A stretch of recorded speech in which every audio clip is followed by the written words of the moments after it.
I'm Daryl Owens. Welcome to A World of Difference. Babies are born with infinite cuteness, pinchable cheeks, and wiggly toes.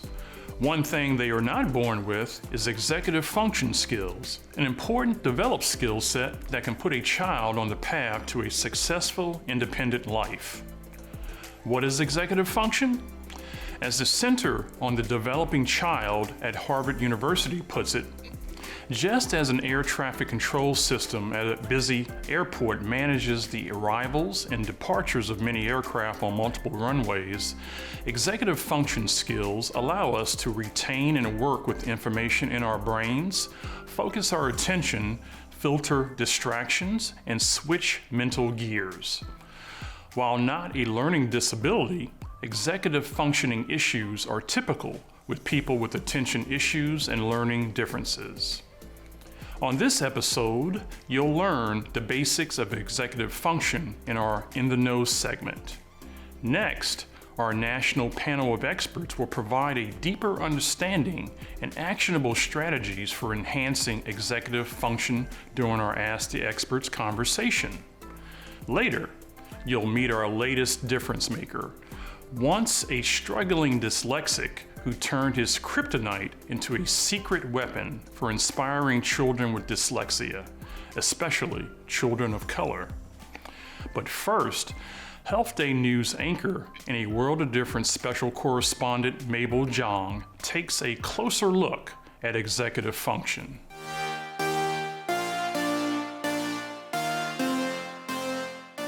Parent of a child with learning differences, you may have heard of executive function, but what is it exactly? And how does it overlap with learning differences? Executive function is sometimes called the brain's management system because it's responsible for performing a set of different but related mental skills. The brain processes that enable executive function skills are split into three categories. Working memory, which allows us to recall and make use of information on the spot. Cognitive flexibility, which enables us to adapt and shift between tasks. And self-control, which helps us to prioritize and curb impulses. Struggling with executive function skills is not a learning disability on its own, but it often comes with other learning challenges, such as attention deficit hyperactivity disorder.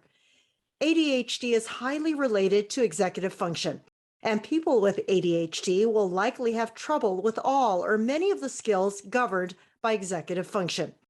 Other neurodiversities, such as autism and dyslexia, may also overlap with executive function challenges.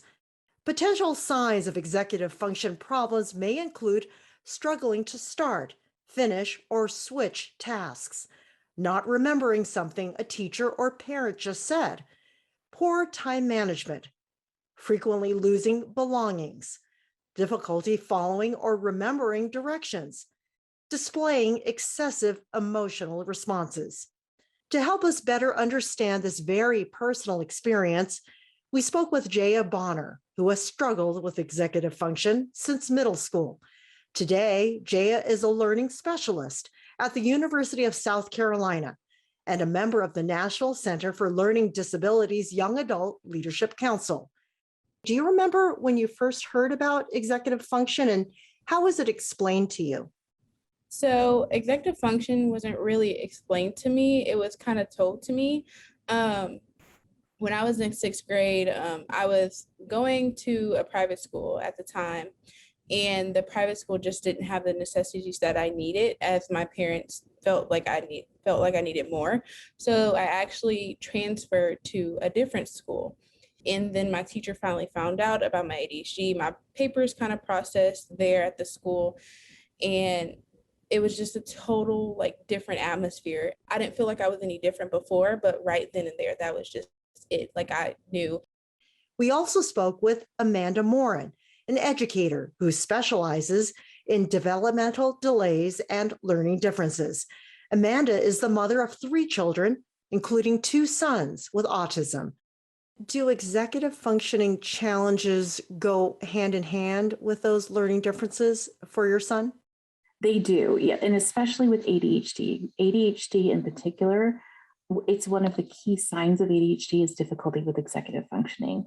My son will be going to put on his pajamas and he'll get sort of distracted by a book, or he'll get distracted by something else. And 10 minutes later, we'll be like, you're still not in your pajamas. So the whole day is kind of a reminder system. We're consistently saying, did you remember? And it's not deliberate on his part. It's his brain is getting distracted, or he doesn't think about what needs to come next. Both of my sons have difficulty figuring out how long a task is going to take them. And sometimes they say things that are completely inappropriate because it comes out of their mouth before they think about it. We've all had that experience, right? We all do that once in a while. They do it more often than other people. And it's because they just don't have that brakes aren't being put on before it comes out of their mouth sometimes. And also this the ability to self-regulate, like emotional regulation, the ability to be able to say, I need to calm down. The first issue that I had was processing my emotions. That is the first one I dealt with, how to process my emotions and how to say what I'm feeling. And I didn't know that that was a factor of my ADHD until my parents finally took me to therapy. And she was like, people with ADHD don't know how to process their emotions. It's harder for them to know what they're feeling, explain that, and explain it in a way that people will understand. And that was the first time like I ever dealt with anything, including executive function, which was processing my emotions. Everything, like I even do this with my students, and I teach people this all the time. What works for one student is not going to work for another student. So what works for one child is not going to work for every child. I never in a million years thought I would make it to this place where I would be. I actually didn't even tell you about the 6th grade teacher. She told me that I would never make it out of high school. I have 2 degrees and 1 high school diploma to prove her wrong. I really want parents to know that difficulty with executive functioning is not difficulty with trying, right? It's not that kids aren't trying hard enough. It's that they are trying probably even harder than we think they are. And they just need some support to learn how to develop those skills, and that they will develop eventually. It's just we have to be able to be patient and teach those skills over time. We can't assume that they're going to just develop. We have to start teaching them. And sometimes that means learning them ourselves as parents too.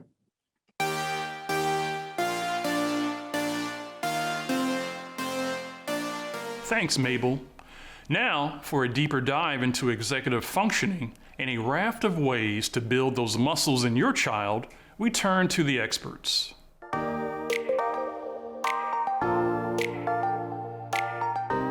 Dr. Elia Jaffa is a behavioral psychologist and a pioneer in the field of behavior modification. He has organized and developed 2 private nonprofit special education schools and treatment centers in the Washington, D.C. area, and today serves as a consultant and keynote speaker in a variety of healthcare and corporate vertical markets. Angela Karanja is an adolescent psychologist and parenting teenagers expert living in the United Kingdom and founder of Raising Remarkable Teenagers, a global movement helping parents of teens globally raise mentally healthy and highly effective teenagers. Dana Manzo is a licensed mental health counselor and director of counseling services at Beacon College in Leesburg, Florida. And finally, Michelle Nielsen is CEO and co-founder of HiveWheel, an executive functioning company that coaches mostly neurodiverse kindergarten through college students one-on-one virtually. Welcome, panelists. Let's dive right in. Dr. Jaffa, executive function is an umbrella term regarding processes including mental control and self-regulation. What are some dimensions that fit under that umbrella? Well, there's a lot underneath that umbrella. Now, keep in mind, I'm a behaviorist, so I'm dealing with a behavior that I could see and that I could hear. So it has to be observable, and we also need an operational definition. Now, also under that umbrella, there's things that I don't touch when you're talking about executive function, such as the cortex. You're talking about cognitive control. What I'm looking at are the behaviors of the children that need to cope with them. So we're looking at the fact they're easily distracted, their planning behavior, forgetfulness, misplaced items, procrastinations. So we're going to look at those behaviors and look at the end goal and develop strategies. So these strategies are step-by-step strategies where you're going to analyze, you're going to plan, you're going to organize, you're going to schedule, and you're going to complete the task. So taking a simple task is asking a child to set the table really has a lot of component parts, and oftentimes mom and dad are unaware of those component parts. And what do? They end up nagging the children. How many times do I have to tell you? It doesn't go there. So they're catching the kid bad versus catching the kid good. So the approach that I take is lots of questions to the child so mom and dad can, or the teacher or the coach or the trainer can catch the child being good. So if you're talking about something as simple as setting the table, let's start with the planning and say, okay, how many people are going to be eating tonight? 4.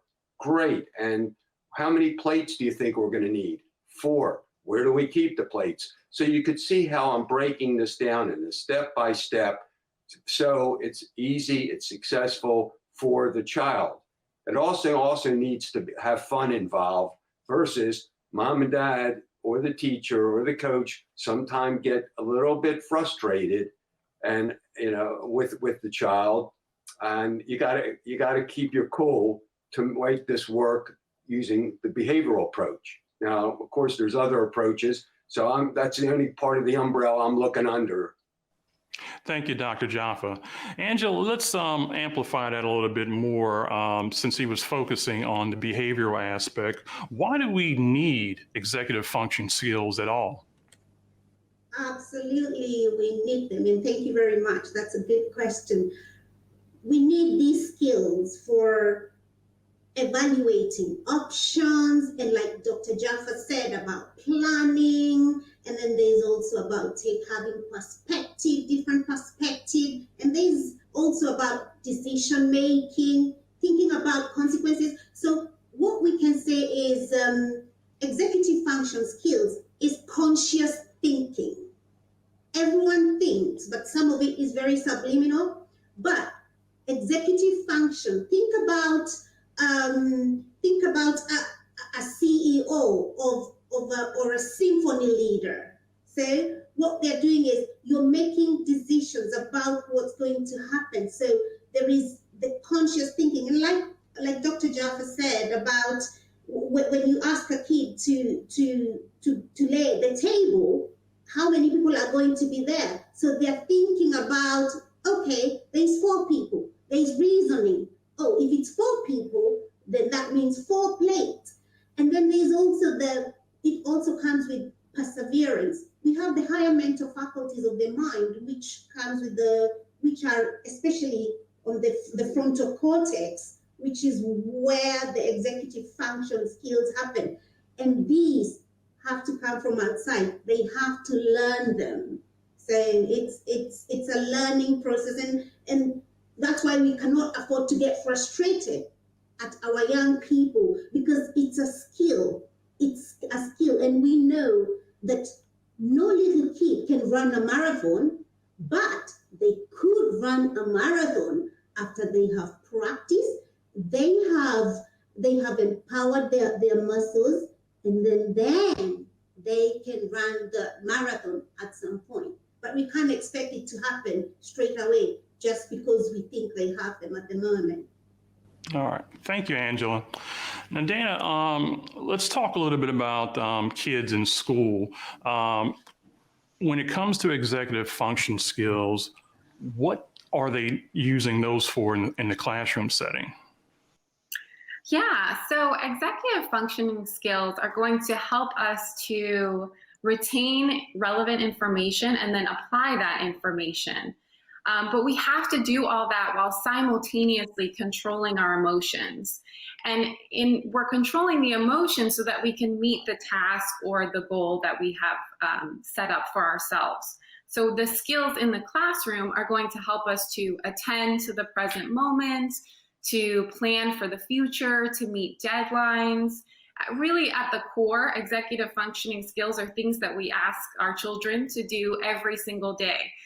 Turn in homework, focus, meet deadlines, sit still, make good decisions. In order to really be successful academically, you need executive functioning skills. Thank you, Dana.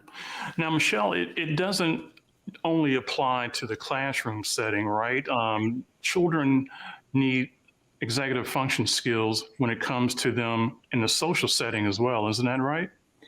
I'm really glad you asked this question, Daryl, because we often think about executive functioning within academic context, but these skills are foundational life skills. Our executive functions truly are the boss of our brain. So utilization of these skills in school and social settings is totally symbiotic.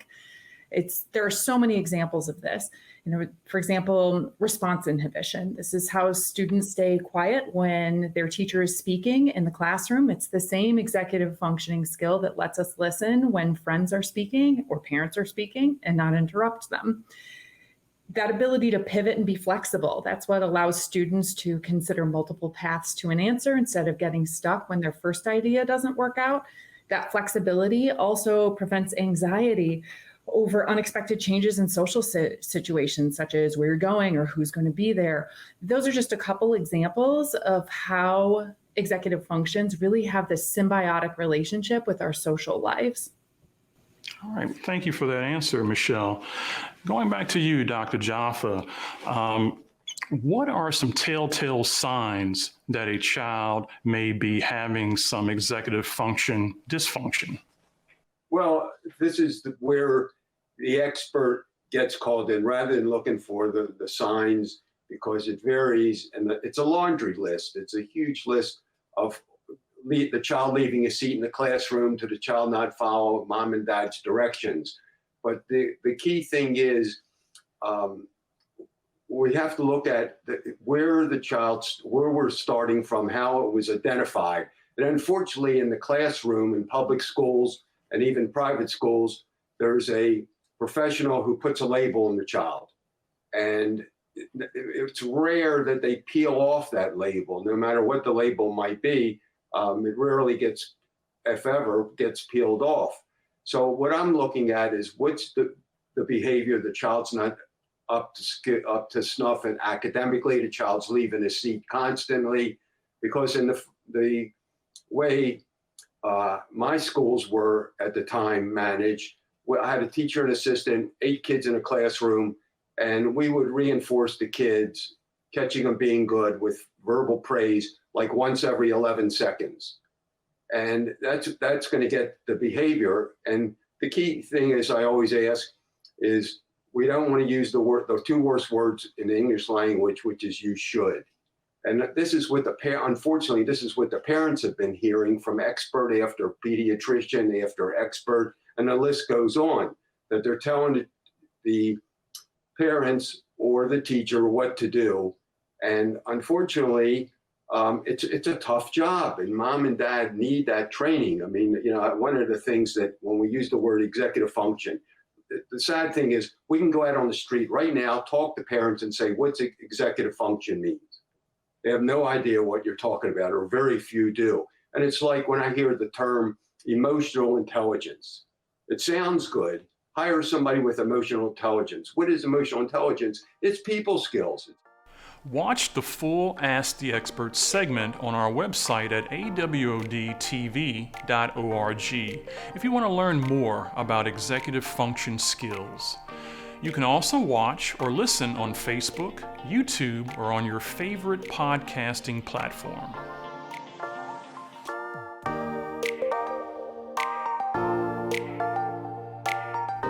Now, let's meet our latest difference maker. Perhaps you've heard of dyslexia described as a superpower. Well, Dr. Sean Anthony Robinson took that literally. By day, Robinson serves as a senior research associate in Wisconsin's Equity and Inclusion Laboratory at the University of Wisconsin-Madison. But whenever ignorance and confusion regarding dyslexia rears their ugly heads, Robinson abandons his guise as a mild-mannered, bow-tied academic and dons his cape and tights and becomes Dr. Dyslexia Dude, the star of a series of graphic novels he dreamed up to empower dyslexic kids, particularly children of color. Not bad for a guy who graduated high school at a third grade reading level. Our senior correspondent, Cindy Peterson, brings us the story.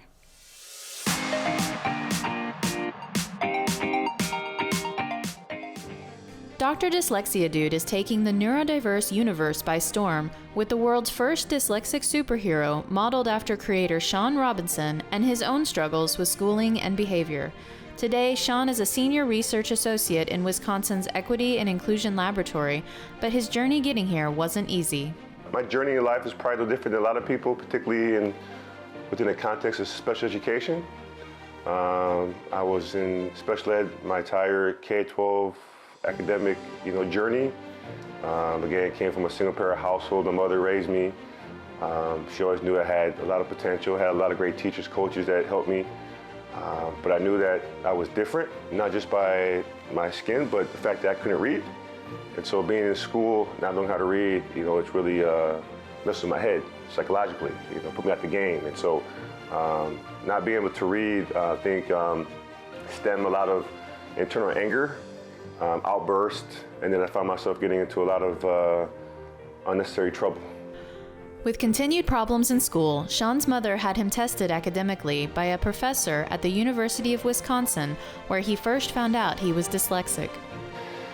He just said, you know what, Sean? He came out, just was very blunt about it. He said, you were one of the most illiterate kids I've ever met in my life. He's like, you have dyslexia. And I'm like, what is that? Like, I had no idea what it was. My mom didn't, I didn't know. And he said, but you know what, you have a gift. You have a gift that the world needs to see. You've been failed by the academic system. It's not your fault. You're hurting, you're in pain, I can see it. He said, but if you trust me, he said if you trust me, I will teach you how to read, and it would change your life forever. And once he was inspired, he just started to absorb everything about this, because a little bit of progress got him to see that there could be more progress and more progress.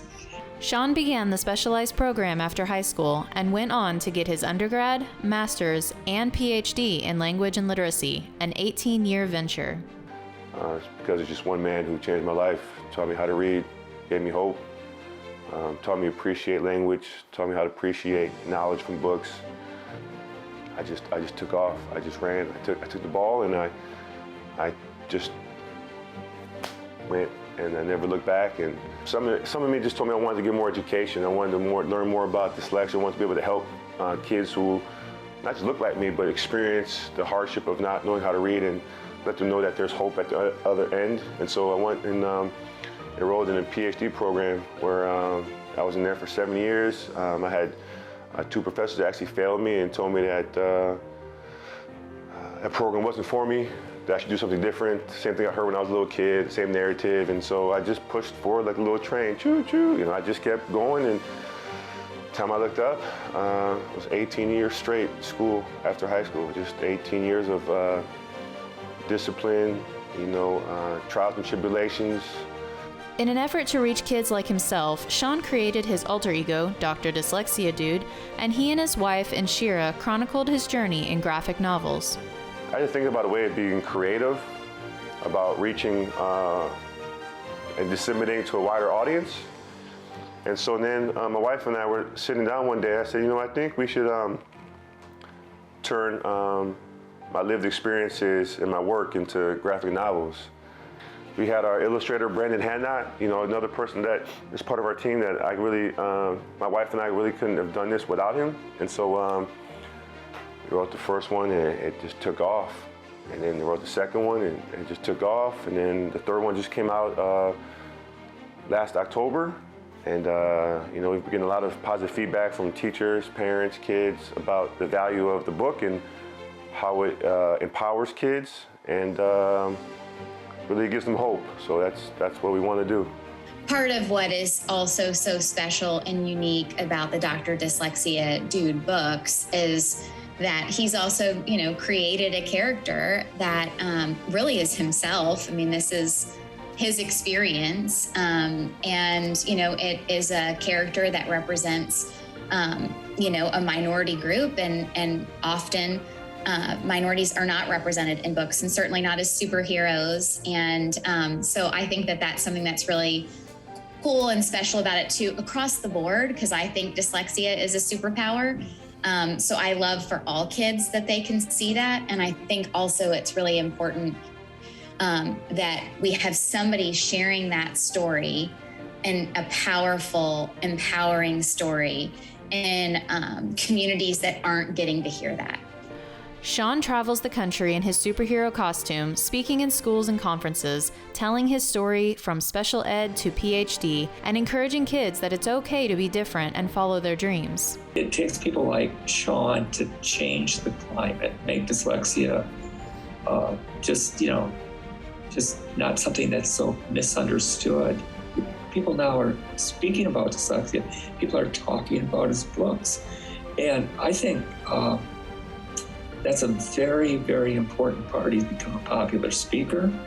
I never thought I'd do a speech with him, with him, any person in a superhero suit. But that's what he's willing to do to make this work. And what he's doing it for is for the good of the people. So we're just trying to, make reading enjoyable for kids. Want them to be able to pick up a book and understand the importance of how we learn to read and the value of reading to learn, and just feel empowered when they open a book and not be scared.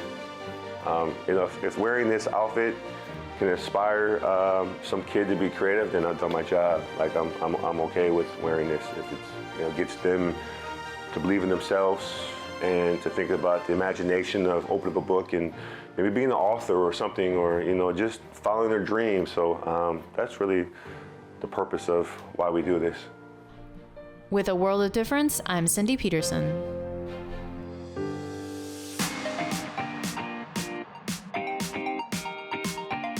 Thanks, Cindy.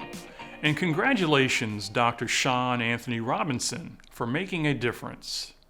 And that's all for this episode of A World of Difference. If you have questions you'd like our expert to tackle, or you'd like to share your family's story, contact us on our website at awodtv.org.